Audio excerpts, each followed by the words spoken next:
नमस्कार मंडळी.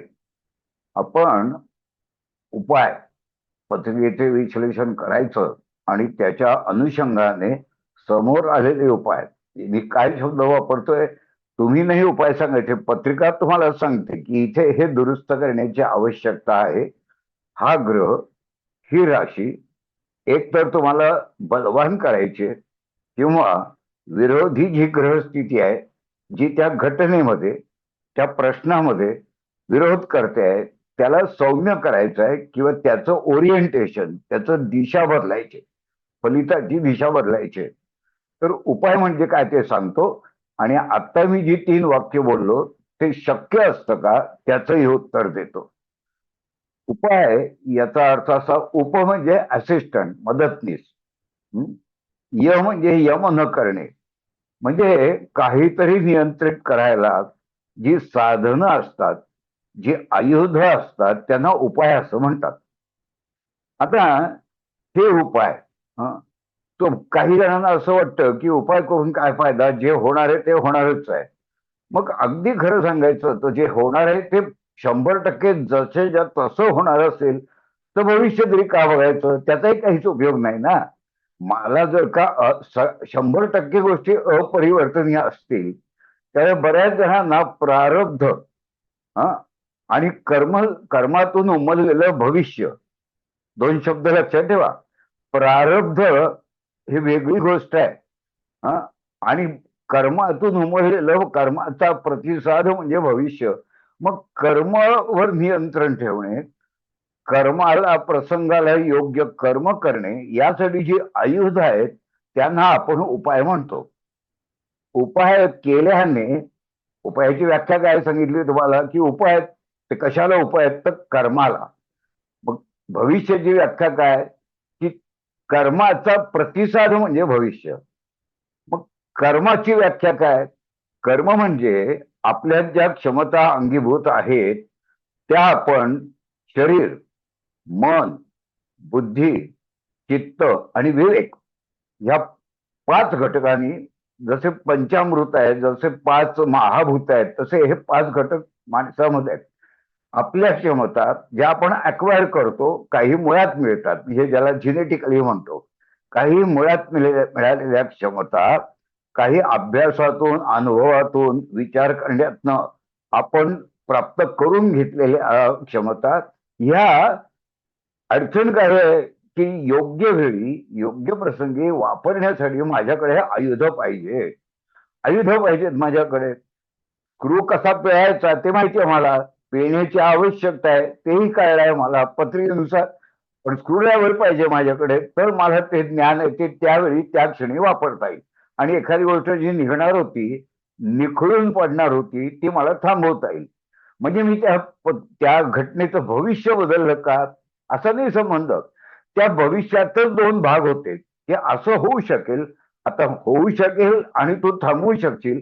यातला थांबवू शकण्याचा भाग आपण दुरुस्त केला, उपाय केले, म्हणजे उपायाच्या व्याख्येमध्ये हे अगदी सुंदर बसतं. एक उदाहरण घेऊ. समजा उपाय काय करतात. समजा मी हैदराबादला जायचं ठरवलं आणि बुकिंग करायला बसलो, गाडीचं बुकिंग करायला बसलो. हा, तर मला असं लक्षात आलं की मला तिकीटच मिळत नाहीये गाडीचं. तर आता ह्याचे काय अर्थ काढतो आपण. असा अर्थ काढू शकतो का की माझा हैदराबादला जाण्याचा योगच नव्हता. नाही, हैदराबादला जाण्याचा योग मी वेगळ्या कारणासाठी निर्माण केला होता. माझं काम होतं, त्या अनुषंगाने मी जाण्याचं ठरवलं होतं, म्हणजे कर्म सापेक्ष निर्णय होता. होता का नाही. आता प्रत्यक्षामध्ये गाडीचं तिकीट मला न मिळणं, यामुळे फरक असा पडला की आता मला उपाय करायची जरूर निर्माण झाली. उपाय, कारण मी जरी जात नसलो तरी गाडी जाणार होती हैदराबादला, कोणीतरी त्यात जाणार होतं. मग मला आता तिथे जायचं आहे, म्हणून मग मी काय करेन की मी एखाद वेळेस त्याच गाडीला, त्या डब्यामध्ये घुसेन. मग कदाचित तिला टीटीशी काहीतरी रिक्वेस्ट करेन, बोलणं करेन. हे सगळे उपाय आहेत, लक्षात ठेवा, कर्माने करायचे. किंवा एखाद वेळेस थोडेफार पैसे खर्च करून एखाद्याला रिक्वेस्ट करेन की अरे मला बसण्यापुरती तरी जागा दे.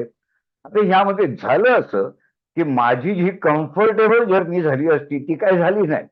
हा, पण म्हणून हैदराबादला जाण्याचा माझा योगच नव्हता असं नाही म्हणता येणार.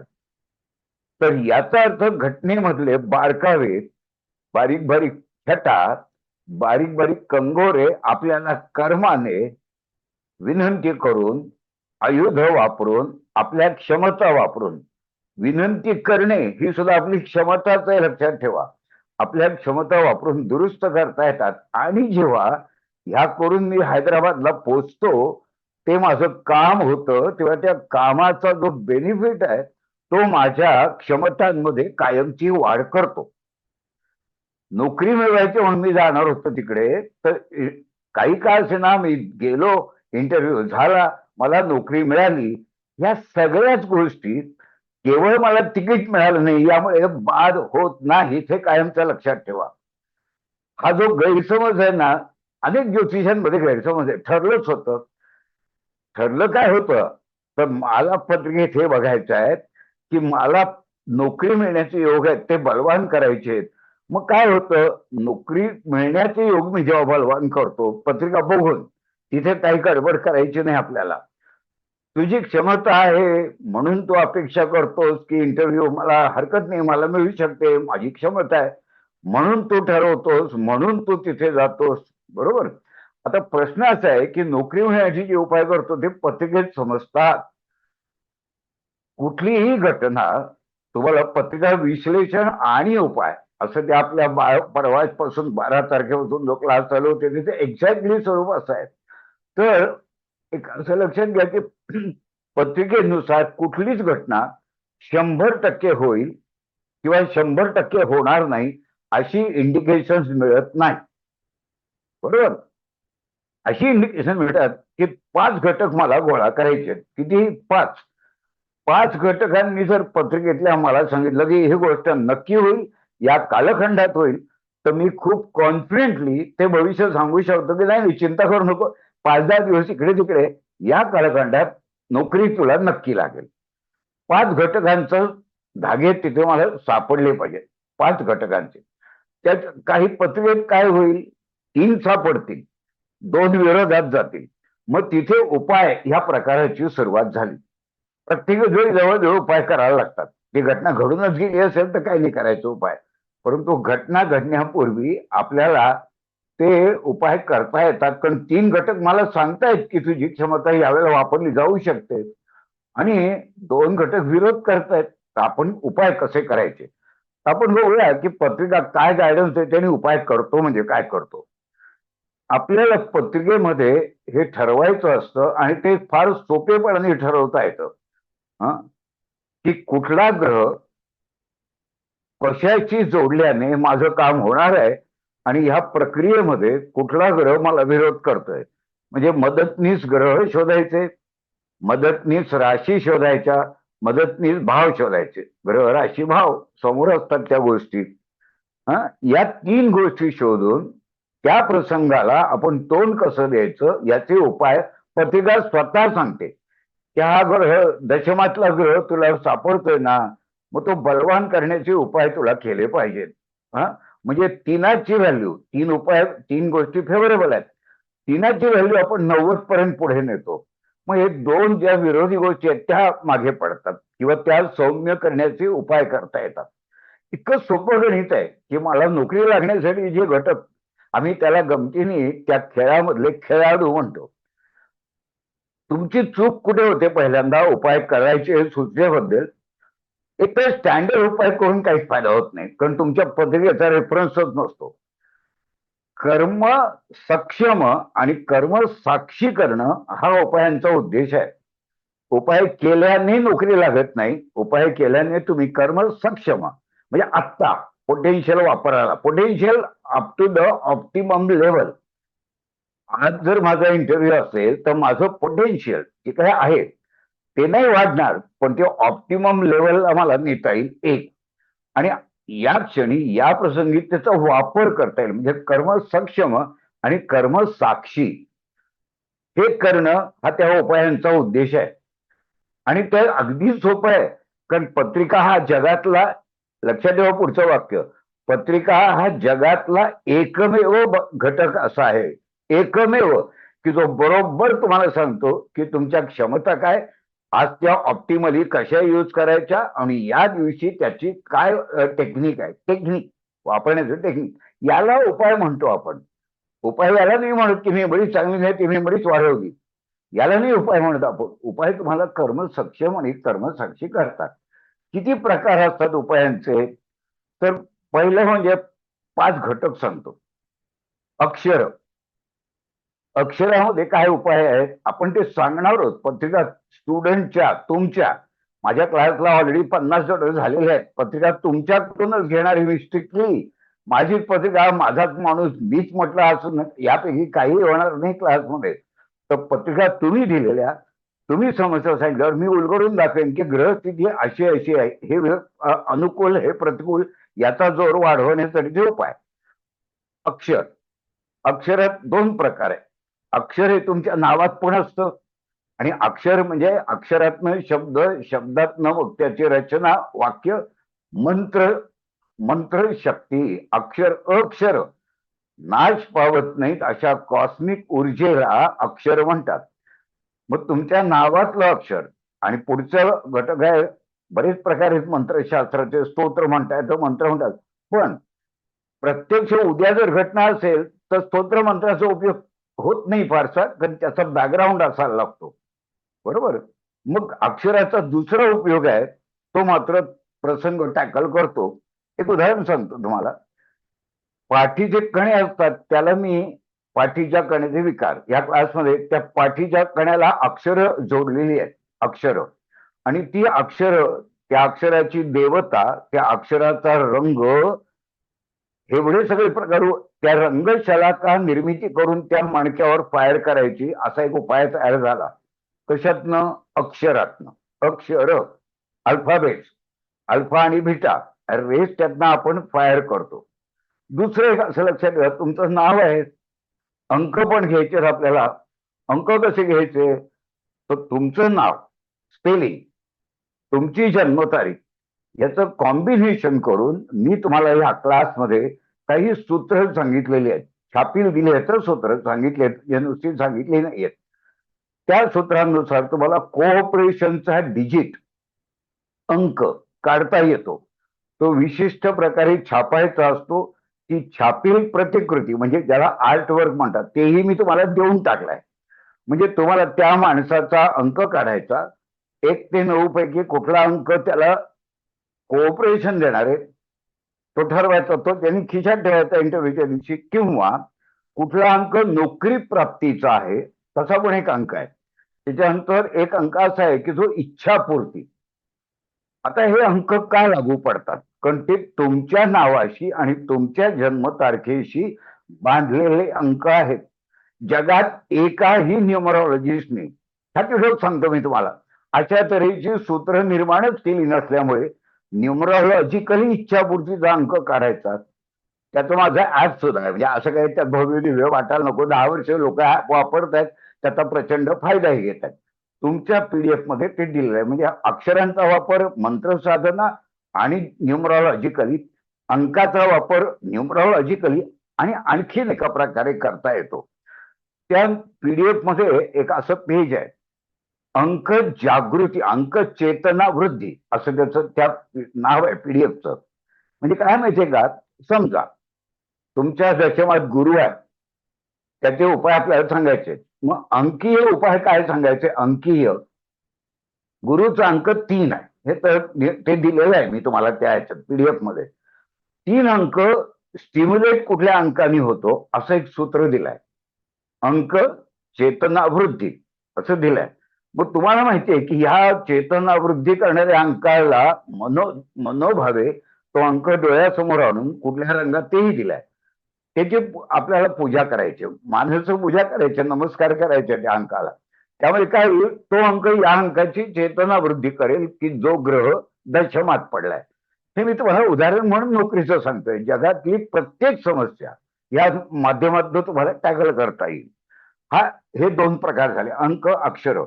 त्याच्यानंतर एक प्रकार आहे तो म्हणजे रंग, रंग शलाका. तुम्हाला माहिती आहे मी त्या झूम मिटिंगच्या ह्याच्यात म्हटलंय रंग शलाका. रंग हा विश्वामध्ये प्रत्येक ठिकाणी आहे. रंगशलाका याचा अर्थ असा की राशींचे रंग आहेत, ग्रहांचे रंग आहेत. तर राशींची रंगशलाका विशिष्ट आकारातले काढून त्रिकोण, आयत, गोल असं ते प्रकार आहेत, काढून ती राशीला जोर वाढवता येतो राशीला. त्याच्यानंतर राशीची रंगपट्टिका लक्षात घेता एखादा ग्रह मला त्याचा बॅकग्राऊंड, पत्रिकेमधला बॅकग्राऊंड त्या रंगाने रंगवून तो ग्रह जणू काही त्या राशीत आहे असं त्याची फॉरवर्ड किंवा योग्य ठिकाणी मुवमेंट करता येते. ही मुवमेंट ना, फॉरवर्ड मुवमेंट खूप सोपी आहे. म्हणजे भाग्यातला ग्रह नोकरी देत नाहीये कारण ते दशमाचं व्यवस्थान आहे, तर भाग्यातल्या ग्रहाला मी अशा रंगामध्ये बॅकग्राऊंड मध्ये टाकू शकतो, त्या चौकोनात, त्या भावाचा बॅकग्राऊंड असा करू शकतो की जणू काही तो पुढच्या राशीत म्हणजे दशमात गेलाय. त्या दिवसापुरता लक्षात ठेवा, कायमचा नाही तो पुढे जाणार. कारण मला तर तो दिवस, तो प्रसंग साजरा करायचा आहे. नोकरी लागली की त्याचे बेनिफिट तर मला तसेही मिळणारच आहेत, बरोबर ना. याचा अर्थच म्हणजे असा की रंगशलाका दोन्ही प्रकारे वापरता येतात. आणखीन त्याचे प्रकार असे आहेत की ग्रहांची प्रतीक आहेत. ग्रहांची म्हणजे ग्रहांच्या वस्तू असतात, जसं ग्रहांचे धातू आहेत. तर समजा मला केतू, परवाच्या पत्रिकेत मी उदाहरण दिलं तुम्हाला की केतू मला धनस्थानी आणायचा आहे. तर धनस्थानातल्या राशीच्या इंद्रियाला केतूचं जे प्रतीक आहे, भोकाचा पैसा, तांब्याचा भोकाचा पैसा, बरीच प्रतीक आहे, तर एक तुम्हाला उदाहरण म्हणून सांगतोय. तर त्या प्रतीकांची लिस्ट रवी, चंद्र, सगळ्या ग्रहांची, हर्षल, नेपच्यून, प्लुटोचं सुद्धा धातू दिलाय, रंग दिलाय, त्याच्यानंतर त्याची प्रतीक वस्तू दिलेत. त्या वस्तूंचा वापर केल्याने तुम्हाला त्या ग्रहाचे तरंग शक्ती त्या दिवशी त्यावेळी मिळत असते. तुम्ही ग्रह बदलाल का? आकाशातला ग्रह तुम्हाला बदलता येतो का? अजिबात बदलता येत नाही. तो तुमच्या मर्जीने एक विकाला सुद्धा पुढे जाणार नाहीये. मग त्याचं प्रातिनिधिक रूप असलेले गोष्टी तिथे चिकटवायच्या, त्या इंद्रियाला स्पर्श करायच्या, ठेवायच्या, असे ते उपाय आहेत. त्याच्यानंतर प्रत्येक घरामध्ये समजा दशमी तुमचा तृतीयात पडलाय, दशमात ग्रह नाही, मग उपाय कोणाचे करायचे? तर एक उपाय असा करायचा की दशम स्थानात जी रास आहे त्या राशीचा स्वर ऐकायचा. 12 राशींचे 12 स्वर, 12 राशींचे 12 स्वर तुम्हाला काय देऊन टाकलेत मी, रेकॉर्डेड व्हर्जन दिलेलं आहे, लक्षात ठेवा. म्हणजे मला काहीतरी रेकॉर्ड करायचंय, काही करायचं नाही यापैकी. त्या राशीचा स्वर 21 सेकंद तुम्हाला ऐकायचा आहे, त्या माणसाला द्यायचा आहे, शेअर करायचंय की तू ऐक बाबा. त्याच्यानंतर तो दशमेत जर तृतीयात पडला असेल तर त्या ग्रहाची प्रतिभा आहेत, पण तृतीयात पडलाय ना तो, तृतीय स्थानाचं एक योग चक्र आहे. त्या योग चक्राची वनस्पती, त्याचा धातू, त्याचा अक्षर, त्याचा अंक, त्याची रंगशलाका, त्याची देवता, असे 6 उपाय आहेत योग चक्राचे. ती माती जेव्हा मी बळवान करेन, कारण तुमचं जे कॉस्मॉसची कनेक्शन आहे ते एक्सक्लुझिव्हली तुमच्या योग चक्रांमुळे आहे. योग चक्र हे तुम्ही आणि विश्व यांच्यामधला इतका सुंदर दुवा आहे की योग चक्राचा उपाय तुम्ही करता तेव्हा त्याचे परिणाम तुम्हाला जबरदस्त आणि लगेच मिळतात. आता ओळखायचं कसं? बरेच उपाय आहेत. तुम्हाला इथे तुम्ही ऐकून तुम्हाला नवल वाटेल, पंचामृताचा एक उपाय आहे. आपण दिलाय पीडीएफ मध्ये. पंचामृत म्हणजे तुम्हाला माहिती आहे की मध असतं, तूप, साखर, दूध, दही आणि मध्यभागी मध असतं. हे पंचामृत पंचमहाभूतांचं कारकत्व असल्याचं संशोधन 25 वर्षापूर्वी माझं पूर्ण झालं. ते मी तुम्हाला दिलंय की मध म्हणजे काय, अमुक म्हणजे काय. आता ज्या महाभूताची त्या प्रसंगाला मला गरज आहे, ते महाभूत त्या तिथे योगचक्राला लावता येतं, बरोबर. ती रंगशलाका योगचक्राच्या तिथे लावता येते. म्हणजे केशरी रंगाचा टिळा लावा. म्हणजे केशरी रंग तुम्ही कुठे आणताय? आज्ञा चक्राशी आणताय. केशरी रंगाचा ठिपका किंचित छोटस तुम्ही कंठाला लावा. काय करताय? केशरी रंग तुम्ही अनाह आपल्या याच्या विशुद्ध चक्राशी आणताय, बरोबर. म्हणजे तुम्हाला ह्याचं कनेक्शन करता येईल. उपायच मुळात 21 पानं दिलेत उपायांची मी तुम्हाला. त्याच्यानंतर तुम्हाला रत्न दिलेत. रत्नांची खूप माहिती आहे. ती रत्न वैदिक रत्न असं मी त्याला म्हणतो. ती कॉम्बिनेशन कॉम्बिनेशनची रत्न आहेत. रत्नाचं नाव दिलं, रत्नातल्या ग्रहाचं कॉम्बिनेशन दिलं, त्याचे परिणाम दिले आणि पत्रिकेत ते ग्रह दोन काय करतात ते तुम्हाला दिसत आहे समोर. अपार्ट फ्रॉम ते कॉमन उपाय. एक उदाहरण म्हणून सांगतो तुम्हाला. एखाद्याला ऍलर्जिक अस्थमा असेल तर त्याला वर्षोनवर्ष मी ऍलर्जिक अस्थमा असलेल्या माणसाला, तो प्रत्यक्ष आहे, समोर येतो, आठवड्यातून दोनदा मला त्रास होतो असं स्वच्छ सांगतो. त्या रत्नामध्ये बुध आणि केतूचं एक रत्न आहे, त्याला आम्ही म्हणतो हरित मार्जार नेत्री. हरित काय शब्द जोडला तर बुध आहे म्हणून, मार्जार नेत्री का तर केतू आहे म्हणून. तर हरित मार्जार नेत्री हे रत्न त्याला जर वापरायला दिलं तर त्याला तुम्ही स्वतः कॉन्फिडेंटली सांगू शकता की सांग रे तुला लागतो का, ॲलर्जिक अस्थमा होतो का. आता याचा अर्थ उपायांचे परिणाम होतात का? होतात ना. आपण विनंती करून गाडीत जागा मिळवतो का नाही? विनंती हा उपाय आहे का नाही? मग जागा मिळाली असं म्हणतो का नाही? मिळाली ना, बसला ना, बसून गेला ना गाडीमध्ये. याचा अर्थ हे डोक्यातनं भ्रम काढून टाका की उपायाचे परिणाम दाखवता येतील असं एक प्रमुख क्षेत्र म्हणजे मेडिकल ऍस्ट्रॉलॉजी. कारण असं आहे की झालंय काय हेही डॉक्टरनी सांगितलं पॅथॉलॉजिकल रिपोर्ट काढून. लक्षात ठेवा, ब्लॉकेजेस झालेल्या आहेत त्याची एन्जिओग्राफीचा रिपोर्ट आलाय समोर. तुम्ही उपाय सांगितलात, मग त्याला सांगायचं परत 1 महिन्यानी एन्जिओग्राफी कर. सिमटम्स गेले का ते मला सांग. तो म्हणतो हो सिमटम ते धाप लागायची 10 पावलं चालल्यावर, तर तसं काही होत नाही आता, बरं सोडून दे.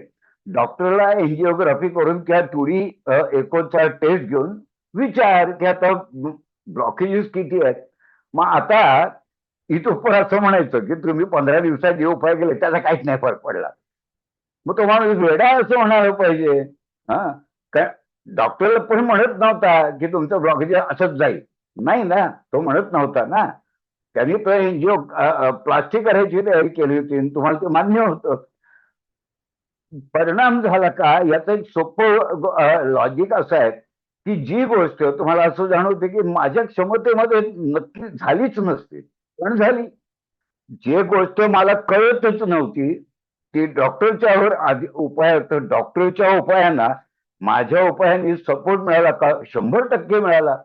बरं, इतके सोपे उपाय, इतके सोपे की एखाद्या रंगाचं वस्त्र वापरून, रंगशलाका, एखाद्या रंगाचं वस्त्र वापरून तुम्ही नक्की म्हणाल की हे वापरायला लागल्यामुळे हा फरक पडला, पण दुसरं काही बदल केला नाही. औषध तेच घेतोयस ना 4 महिने, असं थोडंच आहे त्या औषध बदललं नाही, औषध सेम घेतोय. मग आता जो बदल केला त्यांनी तुझ्या आरोग्यामध्ये जो फरक पडला. आणि जर स्टुडंटनी मला रिक्वेस्ट केली तर आरोग्य रक्षक अंक रंगपट्टिका, ऍक्च्युली ती आरोग्य रक्षक रंगपट्टिका सुद्धा न्यूमरोलॉजिकली आपल्याला काढता येते. मग जे स्टुडंट माझ्या क्लासला येतात त्यांची त्यांची काय म्हणू, त्यांना काहीतरी हवं असतं ऍडिशनल. म्हणजे खरं सांगू का, मी 10 लेक्चर्स घेणार आहे गुरुवारची, 10. आणि त्यात तुम्हाला इतकं देणार आहे की पुढचं वर्षभर तुम्ही त्याचा अभ्यास केला तर निष्णात ज्योतिषी व्हाल, उपाय सांगणारा तुमच्यासारखा ज्योतिषी असं म्हणतात असूच शकत नाही. इतके पॉवरफुल उपाय आहेत, पण ती संधी आहे हे कळण्याचा विवेक तुमच्याकडे पाहिजे.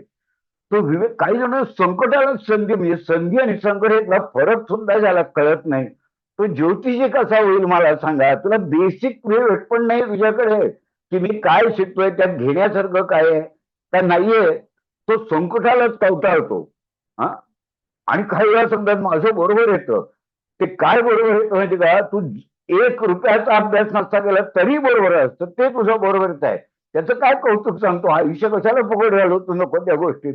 प्रचिती दाखवता येईल असेच उपाय तुम्हाला माहीत पाहिजेत, ते पत्रिकेनुसारच पाहिजे. पण नाही तर काय, लग्न लवकर व्हावं म्हणून 50 उपाय दिलेत इंटरनेटवर. किती? 50. विवाह होण्यासाठीचे उपाय. मग त्यांनी होतं का हो लग्न? कसं होईल? कारण तुमची पत्रिका ते बघत नसतात, ते जनरल सांगतात असं करा तसं करा. हा, असे उपायाचा फायदा होत नाही. कारण आपले सगळेच्या सगळे उपाय हे संशोधनावर आधारित आहेत, अनुभव सिद्ध आहेत. 56 वर्ष मी प्रॅक्टिस करतोय या विषयात, आता जरी करत नसलो तरी अनुभव सिद्ध आहेत. आणि दुर्मिळ म्हणजे इतरांना माहीत नसले, म्हणजे तुम्ही पुढे येणार का नाही, तुम्हाला फायदा होणार का नाही, USP म्हणजे तुम्ही ज्योतिष म्हणून काय म्हणाल की ते तुम्हाला समस्या सांगतोय, मी तुला सांगतो त्याचा आपण प्रचिती घेऊया की तुझं काम झालं का झालं नाही. पूर्वी किती इंटरव्ह्यू दिले, 10, काम झालं नाही झालं. आता पुढच्या 2 किंवा 3 इंटरव्ह्यू झालं तर तुला म्हणायला पाहिजे की या उपायाचा फायदा झाला, बरोबर. तर याचा अर्थच असा की उपाय म्हणजे काय, त्याची ही आयुध आहेत. हा, धातू पण आहेत. धातू म्हणजे 12च्या 12 ग्रहांचे धातू आहेत, त्याची ऍटॉमिक व्हॅल्यू सुद्धा दिली मी. काय पाहिजे तुम्हाला आणखीन, त्या उपायाचं गुणवत्ता म्हणजे काय करतं. एक उदाहरण सांगतो तुम्हाला, म्हणजे थोडस त्यातलं सिक्रेट रिव्हील करतो. पितळ हा जो धातू आहे, तो घटनेमधल्या गोष्टी जोडायच्या असतात जेव्हा, त्यासाठी वापरला जातो. म्हणजे पितळाची सक्ती ठेवा असं मी तेव्हाच सांगेन की जेव्हा मला जोडाजोडी करायची, सिंथेसिस, असं त्या धातूचं वर्णन केलंय एका शब्दात. हा सिंथेसिस करतो, हा प्रोजेक्शन करतो, हा शुद्धीकरण करतो, हा तुमची प्रतिष्ठा म्हणजे तुमची ऊर्जा, आत्मिक ऊर्जा वाढवतो. असे 12 धातूंचे 12 अर्थ दिलेत, त्यांचे ऍटॉमिक व्हॅल्यू दिले. त्याचा अर्थ तुम्हाला फारसा उपयोग नाही, कारण तुम्ही काय न्यूक्लिअर फिजिक्स मधले तज्ज्ञ नाही आहात. त्या ऍटॉमिक व्हॅल्यू दिलेली आहे त्याची, आणि त्याची प्रचिती शेकड्यांनी वेळा घेतलेली आहे. हा, त्यामुळे हे सगळे उपाय आहेत. म्हणजे आता तुम्हाला सगळेच इथे उल्लेख करणं सुद्धा शक्य नाही, 21 पानं आहेत करंटली, तरी सुद्धा मला जमलं तर मी, फुल आहेत, प्रतीक फुल आहेत, हा, प्रतीक फळ आहेत, ते फळ खायचं. हा, आणि अर्ध खायचं, इंटरव्ह्यू नंतर काम झाल्यावर उरलेलं अर्ध खायचं, ते एका एपिसोड छोटा असेल तर. तर 12 क्षार आहेत राशींचे, एक मेष ते मीन, 12 क्षार तुम्हाला दिले आहेत.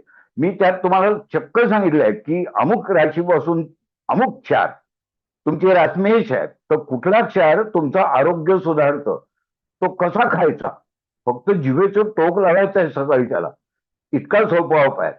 हा, मग हे क्षार आम्ही केलेत का, डॉक्टरने मला फीडबॅक दिलाय की हे तुमच्या क्षाराचं जिभेला टोक लावल्याने 50 जणांचं आरोग्य सुधारलंय. 50, एका माणसाचा फीडबॅक हा डॉक्टरचा. तर याचा अर्थ असं, बरं हान काय त्याच्यात, काहीच नाही ना हो. तुम्ही मिठा सकाळी, मीठ हे थोडं क्षार आहे का नाही, मीठ वाढण्याचं की काय नाही, मिठाला जिभेचं टोक लावायचं, खायचं बिचं खूप खायचं का नाही, उदाहरण म्हणून सांगतोय.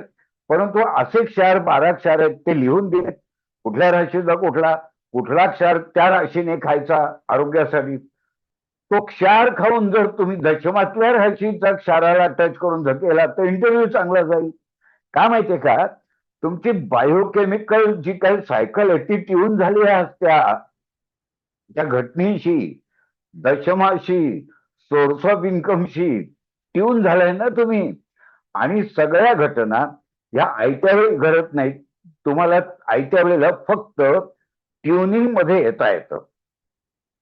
कविता सुचली आयत्या वेळेला सुचली, पण मला शब्दसाठा आधीपासून होता, तो त्याच क्षणी ट्यून मध्ये आला म्हणून कविता सुचली. असं होतं का, कविता सुचली त्यावेळी शब्द माहीत नव्हतं, तो तसाच मला सुचला, नाही, असं होत नाही. क्षमता त्या क्षणी जोडल्या जातात, याला आपण ट्युनिंग असं म्हणतो.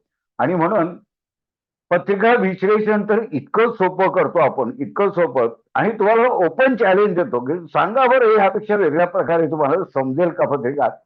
पण लोक इतक्या भयानक उचापत्या करतात, कोण राजकारक, कोण मार्केश, कोण बाधकेश, काही संबंध आहे का प्रसंगाशी त्याच्यात, काही नाही ना. बरं त्यात अंतर्गत विसंगती कशा आहेत त्याचाही छान पत्ता नसतो तुम्हाला. हा, एक जाता सांगतो, वृषभ लग्नाला शनी राजयोगकारक असतो, हे या माणसाला कळत आहे त्या नियमानुसार. म्हणजे आम्ही त्याला त्याची दखल सुद्धा घेत नाही, परंतु राजयोगकारक असतो, मग तोच बाधकेश होतो. तोच काय होतो, बाधकेश. ही विसंगती कुठे आहे, तुमच्या ज्ञानात अंतर्भूतच विसंगती आहे. आणि तुम्ही म्हणता अहो ते पत्रिका समोर आली की मला काही सुचतच नाही, कसं सुचेल. तू कधी शिक्षकाला असा प्रश्न विचारलास की मग हा बाधकेश झाला, हा राजयोग, हा करेल काय, म्हणजे तो काय प्रसंगावर ते वापरायचं आहे ना तुम्हाला. हा, तर याचा अर्थच असा की असल्या काहीतरी संकल्पना पाठ करून वापरायचा प्रयत्न करू नका. पत्रिका समोर आली की तुमची विचारशक्ती स्टिम्युलेट झाली पाहिजे, गतिमान झाली पाहिजे. तर्कशक्तीचा धागा इतका भक्कम पकडा की कुठलीही पत्रिका 7 वाक्यामध्ये तुम्हाला सोडवता आलीच पाहिजे. त्यातल्या अडचणी आणि चांगलेपणा समजलाच पाहिजे. अडचणी दाबणारा आणि चांगलेपणा वाढवणारे उपाय ते ग्रह राशीभाव स्वतःहून सांगत असतात. नक्षत्राच्या देवतांचे किंवा ते भरपूर उपाय आपण करत असतो. हे सगळ्याच्या सगळं तुम्हाला रेडीमेड छापील स्वरूपात पत्रिका तुमच्या मांडून तुम्हाला मी समजावून सांगणार आहे. बरं, त्या क्लिप्स आहेत 10, त्या कायमच्या तुमच्याकडे आहेत. म्हणजे आता मला कळलं नाही, हरकत नाही. आयुष्यभरात 10 वेळा बघ ती क्लिप, 10 वेळा पीडीएफ वाच, 10 वेळा त्याचा अर्थ लक्षात घे. त्याची 100 पत्रिका ते वेगवेगळ्या वेळी वेगवेगळे उपाय वापरून बघ, सांगून बघ. सुरुवातीला सुरुवातीला विनामूल्य कर. अनुभव येतो म्हटल्यावर त्याचं प्रोफेशन कर. कारण फुकटात द्यायला तुमच्याकडे आयुष्यभर वेळ नाहीये, लक्षात ठेवा. आणि फुकटात करावं असं हे शास्त्र पण नाहीये. ते काय मी सागरगोटे खेळायला नाही शिकवत आहे तुम्हाला की टाइमपास म्हणून सागरगोटे खेळा, असं नाही हे शास्त्र. किंवा कृपा करून मी कधी त्याचा व्यवसायजन्य व्यवसाय म्हणजे लोबाडणूक नव्हे, हे डोक्यातनं काढून टाका की मी पैसे देतो म्हणजे जणू काही लोबाडणूक करतो. हा खुळचटपणा ते माणसं शिकवतात की ज्यांना तुम्हाला ज्योतिषातलं काही यावं अशी इच्छा नाही. तुला काय मी शिकवलंच नाही तर कशाला पैसे घेतो? नाही. तुमच्या ज्ञानाचे पैसे तुम्ही नोकरी करता तेव्हा घेत असता. तुमच्या ज्ञानाचे पैसे सल्ला म्हटलं वकिली करता, डॉक्टरी करता, घेताना पैसे ज्ञानाचे. मग या ज्ञानाचं काय मोठं अडचण आहे? हा, लुबाडणूक करू नका हे सांगायला कुठल्याही दुसऱ्या विद्वानाची आपल्याला गरज नाही. तेवढं विवेक, तेवढी बुद्धिमत्ता देवाने आपल्याला दिलेली आहे. लुबाडणूक करू नका. पण मी व्यवसायच करणार नाही, तो करायचाच नसतो, हा हा खोळपणा डोक्यातनं काढून टाका. मी तुम्हाला शिकवलेलं शास्त्र अत्यंत वरच्या दर्जाचं आहे. त्याचा असा पोरखेळ करू नका की मी गंमत गंमत म्हणून करेन. गंमत म्हणून करायचं असेल तर मी तुम्हाला ओपनली सांगतोय, माझ्या क्लासला येऊ नका. मला गरज नाही अशा गमती शमती करणाऱ्या माणसांची.